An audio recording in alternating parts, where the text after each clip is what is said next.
Eh bien, bonjour à tous et à toutes, bonjour à celles et ceux qui sont dans la salle, bonjour à ceux qui sont connectés. Nous avions choisi cet horaire de telle sorte que ceux qui sont aux Antilles puissent pouvoir aussi suivre la conférence de presse, 14 heures étant quand même un horaire compatible à la fois en Outre-mer et à la fois en métropole. Alors, l'objectif, j'ai essayé de faire relativement court, puisque dans le dossier de presse, vous avez un résumé et vous avez aussi le rapport. Vous savez que donc, nous allons parler de la chlordécone, qui est ce pesticide qui a été utilisé en Martinique et en Guadeloupe entre 72 et 93 pour lutter contre le charançon du bananier, mais aussi qui a été utilisé en beaucoup plus grande quantité dans tous les champs de pommes de terre de l'Europe de l'Est, de la Pologne, en passant par l'Allemagne, etc. Donc 30 ans après son interdiction, on constate que cette molécule contamine toujours nos deux départements. En 2009, avec mon collègue président de l'OPEX, le député Jean-Yves Le Déaut, nous avions établi un premier rapport. Et 13 ans après ce premier rapport, avec l'OPEX, nous avons choisi faire le point pour évaluer les progrès de la recherche, des connaissances scientifiques, puisqu'en 2009, nous étions quand même tout au début des informations. Je précise tout de suite que l'Office parlementaire d'évaluation des choix scientifiques et technologiques n'a pas pour but et ne rentre pas dans les questions juridiques que nous n'avons jamais abordées.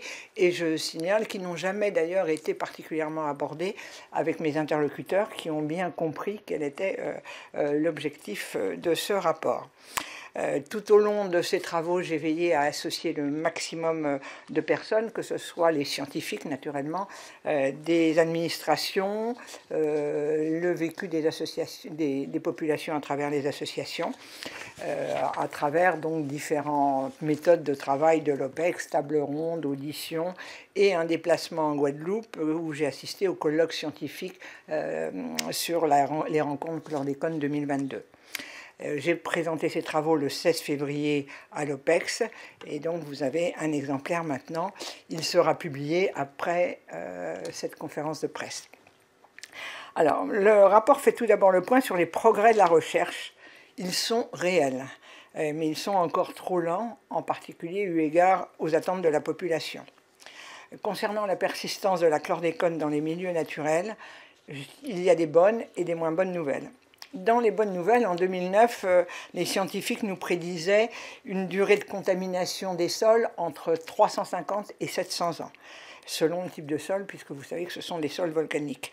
Les études qui nous ont été présentées sont beaucoup plus encourageantes et démontrent une diminution de la concentration beaucoup plus rapide que ce qu'attendu, dû en particulier au flux pluviométrique. Le taux de chlordécone pourrait être inférieur aux limites de détection actuelles avant la fin du siècle. Alors ces prédictions demandent quand même à être complètement confirmées par la communauté scientifique, mais même si encore 30 ans, 50 ans ou 70 ans c'est long, c'est quand même une bonne nouvelle. Mais même si la chlordécone disparaît des sols, les eaux douces et maritimes, de par la stagnation dans les roches aquifères, risquent d'être contaminées encore plusieurs années supplémentaires après sa disparition. Mais sans attendre la disparition naturelle de la chlordécone, les recherches sont prometteuses en matière de décontamination. Alors, pour la pollution de l'eau de consommation, vous savez qu'il existe des filtres à charbon actifs qui sont performants. On a effectivement observé quelques non-conformités, mais qui devraient disparaître avec un remplacement plus régulier. Et cela éviterait les interdictions temporaires de consommation qui conduisent la population à consommer des eaux de source qui sont, elles, beaucoup plus polluées et surtout non contrôlées. Pour la dépollution des sols, les scientifiques nous ont présenté 3 pistes très prometteuses. Autour des souches de bactéries, il y a plusieurs souches de bactéries, et les travaux sont en cours pour stimuler cette dégradation sur le terrain afin qu'elle soit plus efficace. Deuxième piste, des réducteurs chimiques comme le fer zéro valent. Ils ont montré leur efficacité sur la couche superficielle du sol et ce, sur les terrains martiniquais.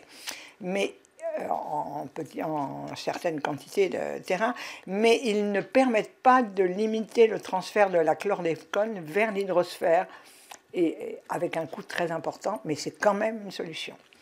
Et la troisième solution, ce sont des solutions de séquestration de la molécule par l'ajout de compost. Certains charbons d'origine végétale, notamment ceux issus des sargasses pyrolysées, permettent de réduire le transfert aux plantes. Si ça s'avère efficace, ça réglerait presque deux problèmes. Donc, en 13 ans, la recherche a progressé. Les pistes de décontamination semblent aujourd'hui possibles.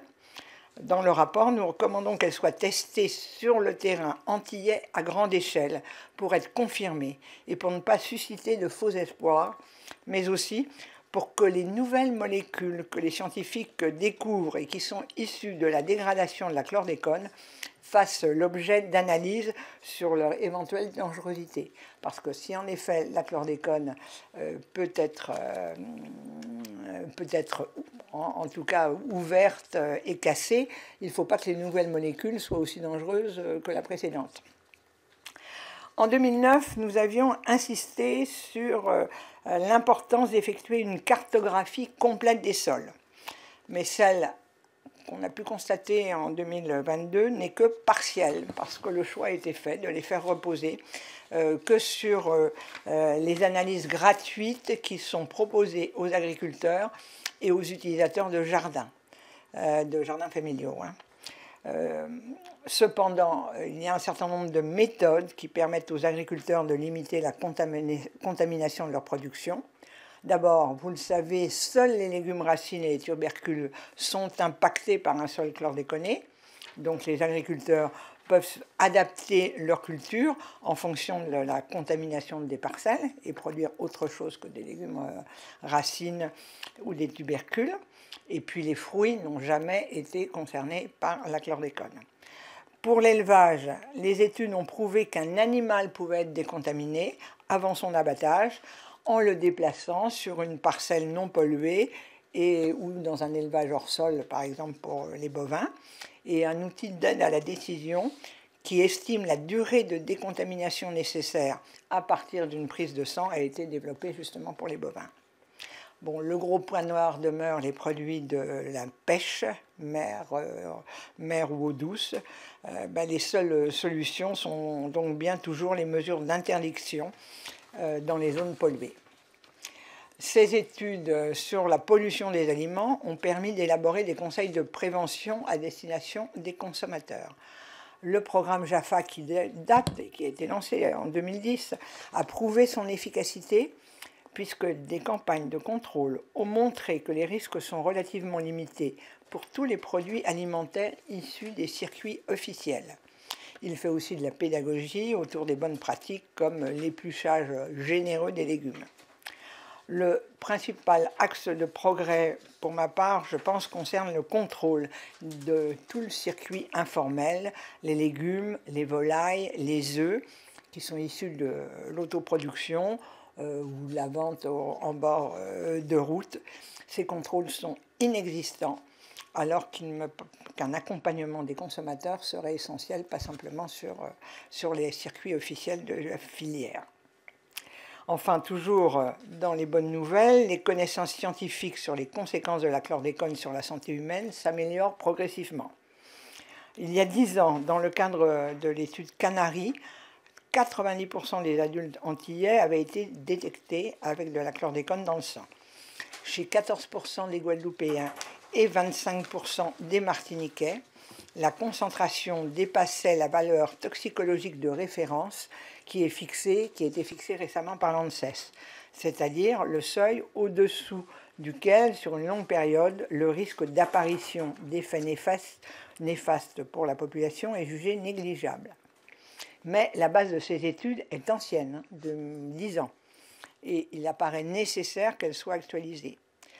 Ce pourrait être fait grâce à l'amendement que ma collègue Victoire Jasmin a fait voter au Sénat, qui permet à tous les habitants des Antilles de faire doser la concentration de la chlordécone dans le sang. Il est souhaitable que le recours à ce dépistage soit beaucoup plus massif qu'il ne l'est actuellement, sachant, tous les médecins nous l'ont dit, que la chlordécone dans le sang ne signifie pas pour autant qu'une maladie va se déclencher. Concernant les effets sanitaires, les études montrées depuis 15 ans confirment une présomption entre l'exposition de la chlordécone et la survenue de cancer de la prostate, maladie qui est dorénavant inscrite au tableau des maladies professionnelles pour les agriculteurs et les salariés des bananeraies. Pour ma part, je regrette le focus qui a fait oublier d'autres formes de cancer. Les études commencent depuis peu. Sur la santé des enfants, l'étude de la cohorte Timoun, mère-enfant, a mis en évidence une association entre l'exposition à la chlordécone et un risque accru de prématurité, mais aussi l'impact hormonal qui peut interférer sur le neurodéveloppement du poids et de la taille des enfants jusqu'à 7 ans. Même si dans l'étude INSERM dont vous avez pris connaissance, le professeur Multinier, que nous avons naturellement auditionné, nous a signalé que ces effets étaient relativement modérés. Et les impacts sur l'âge péripubertaire sont dorénavant à l'étude. Enfin, concernant la fertilité, aucun impact sur l'homme. Vous savez qu'au début, on ne parlait que du cancer de la prostate et de la fertilité de ces messieurs. Par contre, dans ce domaine aussi, les études sur la femme ne débutent que maintenant. Donc, en parallèle de l'actualisation des connaissances scientifiques à notre disposition, le rapport dresse une analyse un peu critique, je dirais, de l'action de l'État, qui s'est manifestée à travers les plans chlordécone qui se sont succédés depuis 2008. Les 3 premiers plans ont souffert de nombreux écueils, et ce n'est pas que moi qui le signale, mais aussi l'administration. Les aspects environnementaux et économiques ont été négligés. Le pilotage et le financement de la recherche inefficaces, se limitant à une meilleure connaissance des effets sanitaires liés à l'exposition de la chlordécone. C'est pas mal, mais ce n'est pas suffisant. Les instances de gouvernance trop centralisées, administratives, et avec une faible association des autorités locales et une communication grand public inefficace. Ces différentes défaillances confortent le sentiment de colère et de défiance de la population antillaise, ce qui se traduit, hélas, par les difficultés d'adhésion aux dispositifs et aux recommandations alimentaires qui, elles, pourtant, s'avèrent efficaces. Le plan chlordécone 4 veut tirer un certain nombre de ces enseignements. Je dirais simplement, espérons qu'il sera enfin efficace. Il a associé dans son élaboration, les instances et dans les instances de gouvernance, les collectivités locales, les représentants de la société civile, des organisations professionnelles, et un coordinateur interministériel a été créé et le budget augmenté, et un tiers de ce budget est enfin consacré à la recherche, avec un appel à projet uniquement consacré à la chlordécone, ce que je réclamais depuis de très nombreuses années, chaque année à tous les ministres de la Recherche, quels qu'ils soient. Plus de transparence aussi avec la publication annuelle du bilan du plan, et enfin des actions de formation pour les professionnels de santé, les enseignants et les éco-délégués sont prévus. J'espère que ceux-ci pourront jouer un rôle de relais de confiance auprès de la population qui a jusqu'à présent manqué. Guidé par cet état des lieux que je vous ai résumé, le rapport porte 24 recommandations, regroupées au cours de 4 axes: la recherche, la communication, la chlordéconémie, le suivi et l'évaluation du plan. Vous les avez dans les dossiers, et je vais en évoquer certaines, mais je ne vais pas toutes les commenter, je répondrai aux questions éventuellement. Concernant la recherche, comme je l'ai dit, elle a progressé dans tous les secteurs depuis 2009, même s'il faut le reconnaître que la recherche n'est pas, et les résultats de la recherche, à la hauteur des attentes de la population. À noter que la biodiversité a été un peu oubliée dans toutes ces recherches et qu'il serait temps d'avoir une vision un peu plus globale, une vision One Health des impacts de la chlordécone, mais aussi que l'on, comme je l'ai dit tout à l'heure, que l'on s'intéresse, ce que commencent à faire les scientifiques, aux dérivés qui sont nés de la chlordécone, de la dégradation de la chlordécone. Pour moi, les solutions de remédiation des sols continuent à être prioritaires afin que, pourquoi pas, on n'attende pas la fin du siècle pour que la chlordécone disparaisse. Le financement du plan 4 doit surtout être poursuivi. Il ne faut pas que ce soit un coup d'épée dans l'eau. Et une coordination des projets me paraît indispensable. Et j'en profite, même si aucun d'entre eux est là, pour féliciter les chercheurs qui ont été peu nombreux sur ce créneau. J'en ai retrouvé certains que j'avais rencontrés il y a 13 ans et qui n'ont jamais abandonné alors qu'ils n'avaient pas de financement et qu'ils ont eu énormément de difficultés.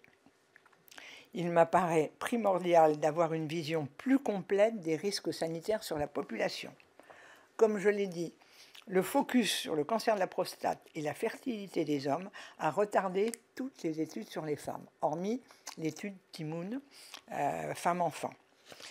Et autre point, même si les recherches sont complexes, les effets cocktails avec les autres pesticides utilisés sont maintenant, pour moi, une priorité.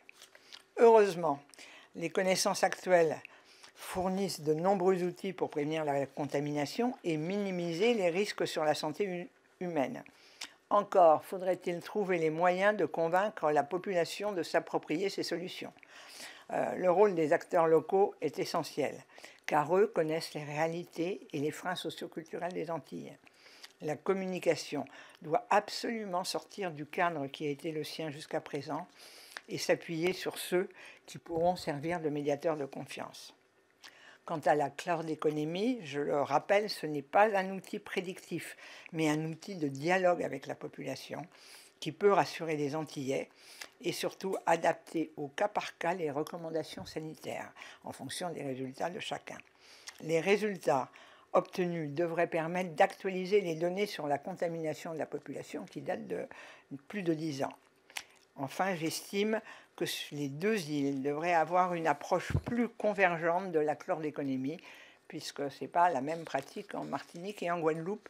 Chacun a des bonnes pratiques, mais si tout convergeait, ça serait encore mieux. Enfin, l'évaluation externe à mi-parcours du plan 4 devra vraiment être conduite pour effectuer les réorientations nécessaires à temps. Je conclurai ainsi. Ce qui est arrivé aux Antilles doit servir de modèle à l'État pour apprendre à gérer les pollutions à venir que nous ne manquerons pas de découvrir. Jusqu'à présent, la liste des erreurs était plus longue que celle des actions efficaces. Une vision globale à long terme s'appuyant sur la recherche et associant tous les acteurs et la population est dorénavant nécessaire pour toutes les futures pollutions. Voilà, je vous ai fait le résumé de ce rapport. J'espère avoir pas été trop longue et je m'apprête à répondre aux questions. Je précise que s'il y a des questions vraiment très techniques, je suis accompagnée de mon administrateur Aurélien Anneau, qui est chimiste de formation et qui pourra répondre aux questions les plus pointues à ma place. Qui souhaite commencer? Monsieur Roger, monsieur... Voilà. Oui, mais tout d'abord un élément de surprise. Quand vous avez rappelé que, en ce qui concerne la cartographie des sols, celle-ci n'avait porté que sur les évaluations gratuites faites en faveur à la demande des agriculteurs ou des personnes souhaitant cultiver leur jardin. Comment vous expliquez que depuis 2009, il n'y ait pas eu, on ne dispose toujours pas d'une cartographie complète des sols? J'ai un peu de mal. Enfin, je pense qu'il y a un problème de coût. Il y a peut-être un problème de droit de propriété. A-t-on le droit d'aller faire des prélèvements dans une propriété si le propriétaire ne le demande pas? Ensuite, je me souviens parfaitement qu'en 2009 et même maintenant en 2022, il est clair qu'a priori, seuls les endroits où il y avait des bananeraies pouvaient être pollués et pas ailleurs. Mais ce choix a été fait par l'administration Et effectivement, je crois que pour rassurer la population, il serait important de faire des prélèvements partout, y compris dans les zones qui ne sont pas polluées, parce que les Antillais se posent des questions. Sans compter que dans une salle comme celle-ci, vous pouvez avoir de la pollution à la chlordécone là où je suis, et peut-être pas à quelques mètres, puisque c'est vraiment la chlordécone, on la posait au sol au pied d'un bananier, et elle est restée dans les mêmes endroits. Une autre explication, alors quand on avait avec Jean-Yves Le Déaut demandé qu'il y ait une cartographie complète des sols, on nous avait dit que beaucoup des sols des bananeraies n'existaient plus, puisqu'il y avait eu beaucoup de construction, d'habitation, et que c'était parfois difficile à les trouver. Mais le choix d'origine, c'était de travailler sur les anciennes implantations des bananeraies. Il n'y a que comme ça que j'explique. Et je dois dire que quand j'ai reposé la question, je n'ai pas eu le sentiment que l'on voulait aller vraiment faire un recensement complet de tous les sols. On m'a expliqué que c'était inutile, alors j'ai petit tort, mais bon. Je pense que la cartographie plus complète rassurerait les populations. Monsieur ? Oui. Julien Sartre, France Antilles. La recommandation numéro 11 est extrêmement précise, en fait, ça m'a interpellé. Il est question d'actualiser les recommandations alimentaires, notamment concernant la consommation d'œufs et de volailles. Est-ce que vous pouvez nous... Oui, alors je me suis permis d'insister là-dessus parce qu'il n'y a qu'en 2022 que j'ai entendu parler des œufs. Jusqu'à présent, j'avais toujours entendu qu'il ne fallait pas manger des écrevisses, là, les wassous, il fallait faire attention aux bovins, il fallait faire attention aux porcs qui fouissaient, mais je n'avais jamais entendu parler des œufs. Et a priori, effectivement, peut-être que cette information doit passer plus facilement dans la population. Vous savez, enfin, le peu de fois où je suis allée aux Antilles, j'ai aucun lien avec les Antilles, le peu de fois où je suis allée, j'ai vu des poules qui se promenaient un petit peu partout, comme moi dans mon enfance à la campagne. Eh bien, ces poules, elles font des œufs, et effectivement, si elles ont été picorées dans des endroits où il y a de la chlordécone, les œufs peuvent être contaminés. Et comme la consommation alimentaire des Antillais, c'est effectivement les produits naturels, les légumes tubercules, les poules, les œufs, etc., les poissons, je crois qu'il y a peut-être un accent à mettre sur cette contamination. Possible. Pas forcée, mais possible. Y a-t-il des questions, monsieur? Oui, oui, c'est pour l'enregistrement en tout cas. Ma question était très simple, c'était de savoir pourquoi est-ce qu'on avait mis autant de temps à se poser la question pour les femmes et des maladies qui pouvaient se développer pour les femmes, pourquoi on avait été autant centré sur les hommes pendant autant de temps? Alors là, j'avoue que c'est une approche qui est personnelle, mais c'est un constat. Là, on commence à parler, alors je ne dis pas qu'on a commencé en 2022 à faire des études, hormis les études sur femmes, l'étude de Timoun sur les femmes, les enfants, le cordon ombilical, le lait maternel qui peut être contaminé, mais on n'a pas fait d'études sur les autres cancers. Les cancers de la femme et d'autres cancers. Là ont été lancés, je ne sais plus quand, Aurélien, mais très récemment, des études sur un certain nombre de myélomes, mais pas auparavant. Je crois que, enfin, pour me souvenir en tout cas des débuts de la grande crise, entre guillemets, où on a parlé de la chlordécone dans les années 2007, 2008, 2009, on a tout focalisé sur le cancer de la prostate. Et je pense que les chercheurs, d'abord, ils n'étaient pas très nombreux à travailler sur le plan médical et sur d'autres plans scientifiques sur la chlordécone. Et ils se sont d'abord concentrés sur le cancer de la prostate, en cherchant des comparaisons, en essayant de voir ce qui se passait. Et ce n'est que là, cette année, l'année dernière, où M. Multinier, le professeur Multinier, nous a dit que ça expliquait 7 à 5 à 7% ou 7 à 8%, je me suis pas, de surplus de cancer de la prostate pouvait survenir de la chlordécone. Ils peuvent aussi survenir d'effets cocktails de plusieurs pesticides. Parce que comment déterminer que c'est la chlordécone ou que c'est un autre pesticide ou c'est des effets cocktails en matière de toxicologie, en tout cas il y a 13 ans, il y avait quand même peu de toxicologues qui existaient en France.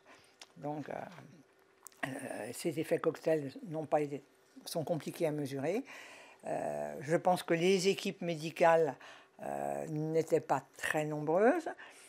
Et comme je l'ai regretté, eh ben là, les appels à projets de l'ANR ont rarement porté sur la chlordécone. Hein. On a choisi de temps en temps, il y a eu, l'ANR me répond, si, on a financé quelques projets, mais on ne sait pas comment ils ont été choisis. Et surtout, ce qui m'apparaît, c'est que la chlordécone a quand même toujours été une priorité, puisqu'on a fait des plans chlordécone. Hein. Depuis, alors, comme je dis, ça a traversé tous les courants politiques. Hein. Chirac, Sarkozy, Hollande, Macron, et le début de la crise, c'est Hollande. Donc, ça a traversé tous les gouvernements. Hein. Mais on n'a jamais eu un vrai financement de la recherche. Et pour la recherche, c'est comme là maintenant que ça va être lancé, c'est la recherche de la disparition de la chlordécone dans le sang, mais c'est aussi la recherche médicale et c'est aussi tous les autres effets sur l'environnement. Ça n'a jamais été lancé jusqu'à présent.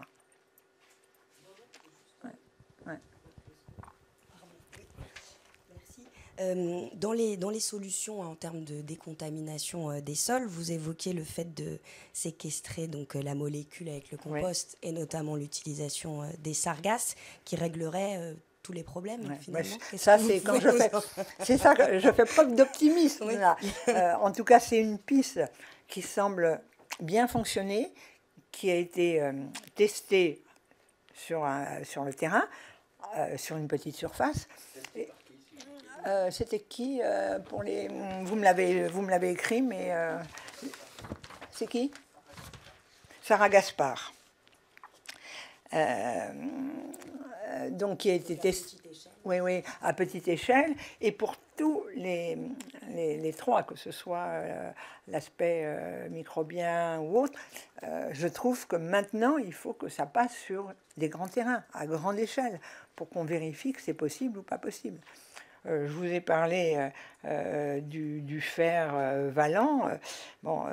Les essais ont été réalisés sur une parcelle de 1000 m² dans la plaine du Lamentin. C'est déjà pas mal. Et sur 2 parcelles adjacentes.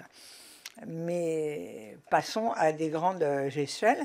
Et le projet Biochar, à partir de Sargasses, c'est un projet ANR qui s'appelle Pyrosar, donc coordonné par Sarah Gaspard.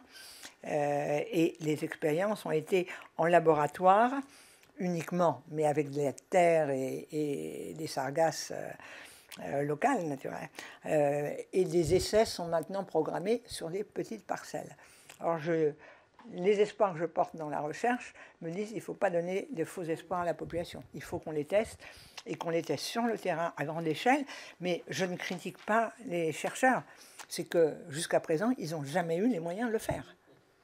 Je veux dire, j'ai eu pendant 10 ans des contacts avec des équipes de chercheurs qu'avec Jean-Yves Le Déaut nous avions rencontrés, qui m'écrivaient parfois, ça me rendait malade, « Madame, on a besoin de tel matériel, on a besoin de 15 000 € et on ne les a pas pour faire les recherches. » C'est pour ça que je critique le fait que la recherche n'ait jamais été financée.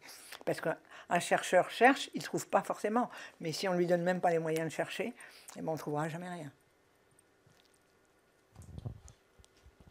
Oui, vous avez dit vous avez signalé que vous ne voulez pas vous exprimer sur des sujets juridiques, mais néanmoins, est-ce que votre travail, comment est-ce que vous vous positionnez par rapport aux demandes d'indemnisation que formule la population antillaise ?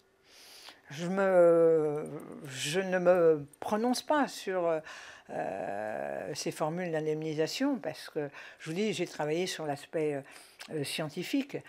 Je ne suis pas une juriste, hein, j'ai beau être sénateur, je ne suis pas juriste et pas là-dessus, ça mène à tout la preuve. Donc je ne me formule pas, je trouve qu'il y a eu une première étape qui est faite avec la reconnaissance des maladies professionnelles, mais aussi la reconnaissance, il y a un autre système pour les enfants et autres. On a commencé à faire des recherches et des indemnisations. Mais indemniser toute la population, je dirais que le préjudice, il est en tout cas un préjudice d'anxiété, c'est clair. Comme je le disais tout à l'heure, vous pouvez être dans une zone qui n'est absolument pas contaminée et être tout aussi inquiet que quelqu'un qui est dans une zone contaminée et qui, de toutes les façons, décide qu'il continuera à vivre comme il a vécu jusqu'à présent. Mais je n'ai pas d'autre position. Je me permets simplement de donner une analyse, enfin qui n'est pas juridique, mais qui est la mienne, entre dire que c'est parce qu'on a prolongé de 3 ans, entre 90 et 93, l'utilisation de la chlordécone, c'est pas ça qui a changé les choses. Parce que quand on sait que c'est prévalent et que ça reste dans le sol pendant 100 ans, 3 ans de plus ou 3 ans de moins, ça ne change rien. C'est plutôt, mais à l'époque, avait-on les éléments pour savoir que la chlordécone était aussi dangereuse et pouvait rester dans le sol, j'en sais rien. Mais c'est comme, je dirais que c'est comme l'amiante. Ça a été utilisé alors qu'on n'aurait pas dû l'utiliser. Mais peut-on refaire le passé avec l'approche de l'avenir? Ça, j'en sais rien. Je suis pas, comme je vous l'ai dit, je ne suis pas une scientifique. Ce ne sont que mon approche. Enfin, 2 personnes qui, quand même, s'intéressent à cette pollution et à la chlordécone depuis pas mal d'années.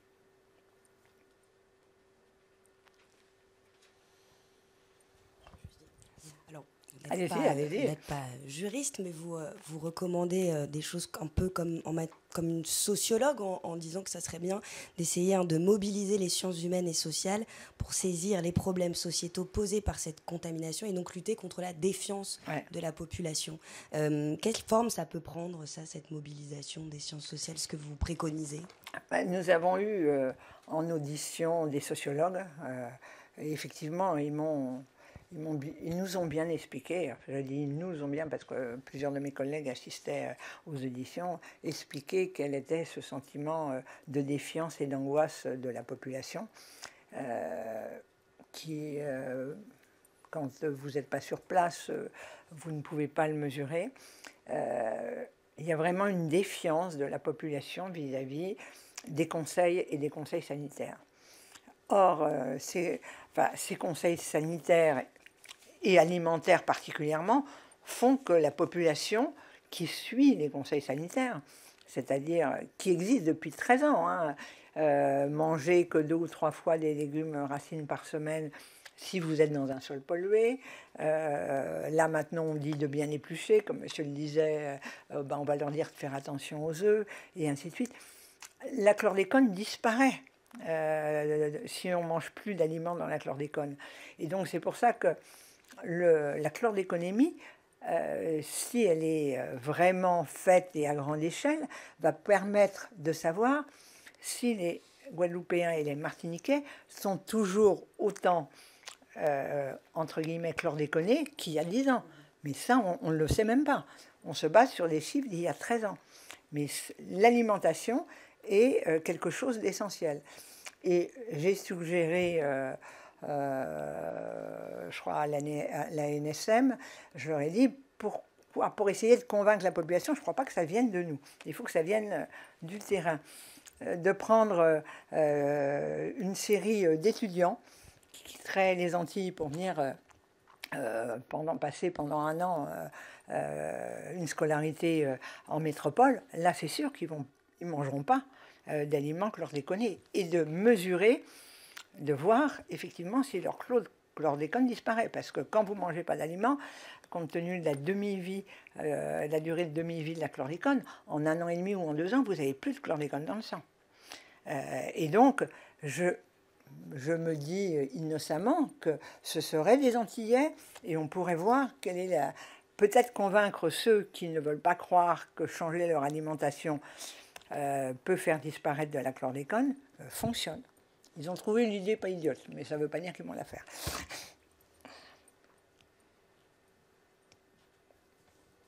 Et donc, pour revenir sur l'origine de votre question, je pense que des sociologues, des gens de terrain qui connaissent bien la population, ils devraient pouvoir trouver les moyens de communiquer, et de communiquer comme on l'entend. Et en passant, je pense, par des équipes locales, par des gens qui vivent comme tout le monde.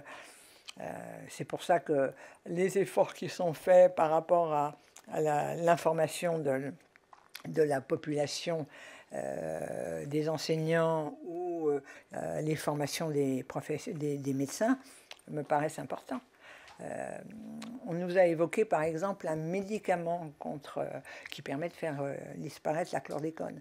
Mais on nous a expliqué en même temps que ça, ce sont que dans des cas très graves, parce que les effets secondaires sont presque plus importants que les effets de la chlordécone. Or, il ne s'agit pas non plus que les médecins prescrivent de ce médicament contre la chlordécone, alors que ça ne se justifie pas et qu'ils peuvent avoir finalement des maladies plus graves qu'en ayant de la chlordécone dans le sang, parce qu'on ne sait pas vraiment qu'est-ce que ça provoque, la chlordécone, hormis pour l'instant, ces cancers, ce surplus de cancer pour 7% de la population.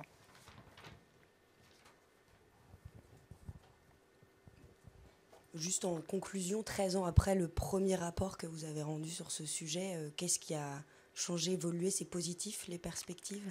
Oui, je suis plus optimiste, en particulier par rapport à la recherche, parce que la recherche a quand même progressé, et comme je dis, elle a progressé alors qu'il n'y avait pas encore de financement.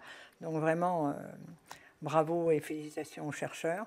La recherche médicale commence à se réorienter vers d'autres formes, mais faut-il qu'il y ait des résultats?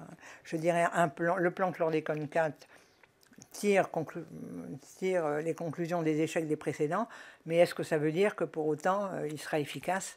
Je l'espère. En tout cas, il l'est un peu plus en matière de moyens et de moyens financiers et d'association de la population. Mais ce qui a été fait jusqu'à présent a été fait par les administrations centrales. Et à mon avis, que ça soit conçu par les administrations centrales peut-être, mais il fallait que ce soit vraiment repris au niveau local, ce qui n'a pas été le cas.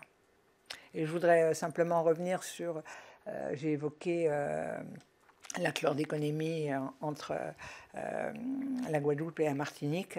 Dans une des îles, c'est uniquement sur prescription médicale. On peut aller se faire une chlordéconémie. Dans l'autre île, tout le monde peut la faire comme on veut. Dans une île, c'est en fonction des résultats, le médecin ou le labo va accompagner la personne en lui disant vous avez des traces qui sont infimes, c'est pas dangereux, ou vous avez de la chlordécone, il faudrait que vous fassiez attention à votre alimentation, à votre eau. Et dans l'autre île, on donne les résultats, mais on ne donne pas de commentaires. Je crois que les deux pratiques sont bonnes, mais ça devrait être ouvert à tout le monde et avec un accompagnement individuel pour que les gens puissent mesurer si ça évolue ou si ça n'évolue pas. On a 2 ARS. C'est vrai que les choix ont été faits avec les collectivités locales, territoriales, mais j'ai entendu, en tout cas, les 3 jours où j'étais en Guadeloupe, certains qui se posaient la question pourquoi ça ne fonctionne pas de la même façon sur les 2 îles. Et que la population peut se dire pourquoi moi j'ai besoin d'un certificat médical ou l'autre, moi j'ai mes résultats, mais je ne sais pas ce que ça veut dire. Aucune question sur Internet? Eh bien, madame, non? Oui, d'accord. Mais écoutez, je vous remercie chacun et chacune d'avoir été présent, surtout de vous intéresser à ce sujet. Nous sommes très contents au Sénat qu'il y ait une trentaine de journalistes qui sont intéressés par ce sujet. C'est un sujet que j'en ai discuté un tout petit peu hier soir avec le président Larcher. Il estime essentiel, important. Vous savez qu'au Sénat, on a depuis très longtemps des groupes qui s'intéressent qui sont spécialisés, qui s'intéressent à l'outre-mer, et qu'on a voulu mélanger sénateurs de l'outre-mer et sénateurs de métropole pour les engager dans ces préoccupations. En tout cas, le président Larcher, qui s'est rendu il y a 3 semaines, un mois aux Antilles, me dit à chaque fois, je suis Madame Chlordécone, moi au Sénat, mais me dit à chaque fois c'est important, c'est essentiel, il faut suivre, il faut faire quelque chose. Donc merci à vous tous et sachez qu'au Sénat, en tout cas, le dossier chlordécone et la pollution au chlordécone est une de nos préoccupations. Merci à vous.